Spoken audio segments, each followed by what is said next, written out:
it's November 13th, 2022, and behind me you'll see an American flag that is upside down, and that, contrary to some people's observations, it is not actually a sign of disrespect. It's a sign that the nation is in a time of great distress. So in 2022, that's where we find ourselves, given the fact that the two main reasons our country was founded have been violated. Those two reasons being that this would be a government that is led by the people, where we have officials that are elected by us, and the fact that human beings have the fundamental and most basic right to be alive. And both of those are under attack right now. So that's the reason this American flag is upside down.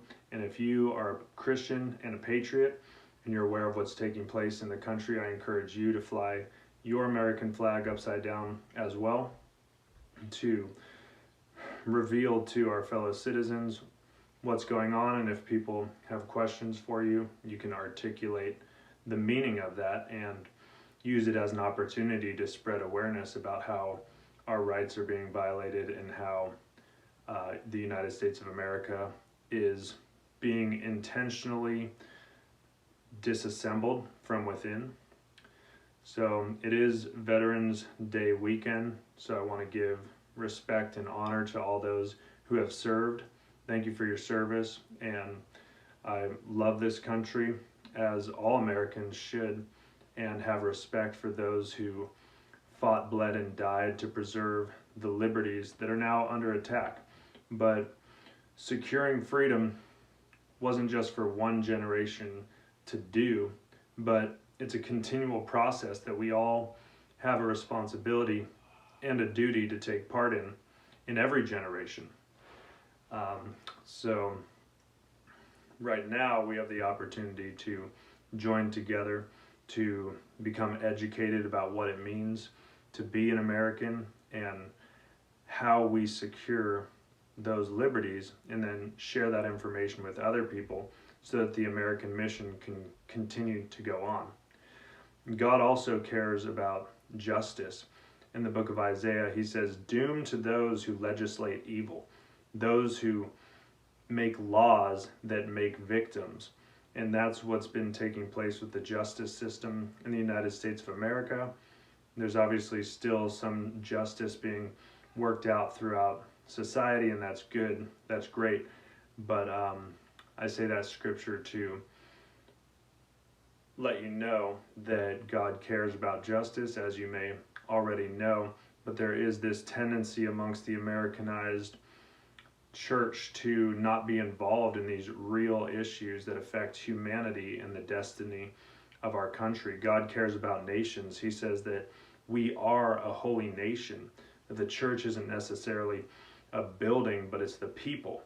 And right now we have a great opportunity to unite as the people, turn back to God, get back to what it means to be a Christian, to speak up for morality, to speak up for justice, to speak about these issues that so many people don't want to speak about. And if you're a pastor or any form of leader, I encourage you to be vocal about where we are in 2022 as a nation, culturally and morally, and be bold and set the standard for what the country allows, what the country represents, and that is holiness and God and freedom and human rights and justice.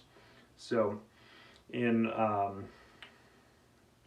John Dickinson's address to the Second Continental Congress before the signing of the Declaration of Independence, he said, "Honor, justice, and humanity forbid us tamely to surrender those freedoms which we received from our gallant ancestors, and which our innocent posterity have a right to receive from us." So we as Americans have inherited freedoms, freedom to speak, freedom to gather, freedom to live honorable, noble lives, freedom to own property, obtain property, freedom to defend ourselves and our livelihood. And those are under attack, but it's up to every one of us individually and collectively to secure those freedoms so that they can be passed on to our future generations, even as John Dickinson mentioned in that quote I just said. And that's where we're at today. We've got to secure those freedoms so that we can pass them on to future generations. And I want to encourage you to be willing to face the hard challenges of the world and the time that we're in, because Jesus said that we shouldn't run from suffering, but that we should embrace it, and that if we follow him, he'll show us how. And instead of hiding your head, or people hiding their heads under pillows, hiding from the real challenges, there's actually tremendous freedom that comes in our lives, and maturity and character that can be built in our lives when we face real human issues with God's truth and trusting that God is with us as we do that. So refrain from the tendency to be an escapist Christian who's unwilling to talk about the real issues and unwilling to face reality. With God, we can actually face what's going on in the world, and we can do it with peace of heart. Jesus said that he didn't come to bring peace, but to bring a sword. And that's not to say that we are to be violent, but it's to say that his truth and the reality of the kingdom of heaven does draw a sharp line between good and between evil, and between light and between darkness. He did also come to give us peace in our hearts and eternal peace with God, and we get that through faith in his son Jesus, and not by works. But at the same time, there is plenty of work to do here on this earth, and if we band our will and our lives and our prayers and our actions together, we can secure freedom for future generations. So right now we have the opportunity to realign and to get educated about what America is really founded upon, and that is the idea that no one is above God, that all people are equal, and the establishment, the government of America was made that we, the people, could govern ourselves.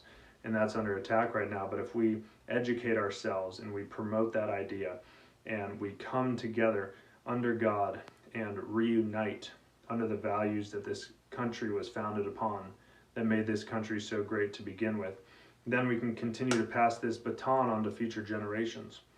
So in the Redeclaration of Independence, it lays out the crimes that have been committed against the Constitution and against the people, and a clear understanding of what we promote as the people, that we promote human justice, we promote morality that's based on an understanding that God is real, and that we value human life, and that we agree with the terms laid out in the original Declaration of Independence, and that we are going to rebuild society from within, a